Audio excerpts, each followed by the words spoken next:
বন্ধুরা, ওই যে কথা আছে না, হলুদ গাঁদার ফুল, রাঙা পলাশ ফুল, এনে দে নইলে রাধবো না বাঁধবো না চুল। তো বন্ধুরা, আসলে এটা গাঁদা ফুল না, এটা হইলো জবা ফুল। আম, তো যেটা আছে সেইটা চুলে দিই, যেহেতু এখানে তো আর আম, অন্য কোনো ফুল নাই, এই জন্য এই ফুলটা দিতে হচ্ছে। তো বন্ধুরা, এই যে দেখুন, এই যে জবা ফুলটা, এইটা এখন আমি চুলে দিচ্ছি। অবশ্য আমার বেশি বড় চুল নাই। তো এই আর কি, দেখুন বন্ধুরা।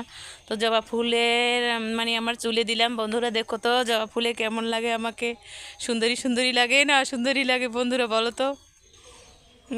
মাঝে মধ্যে একটু দুষ্টামি খুনসুটি না করলে ভালো লাগে না। তো এই জন্য একটু দুষ্টুমি, এখানে আসছি অবশ্য যে কাজের জন্য আসছি, অনেক দেরি হবে, তো ভাবলাম দুষ্টুমি করা যেতেই পারে। তো বন্ধুরা দেখো তো আমাকে কেমন লাগছে।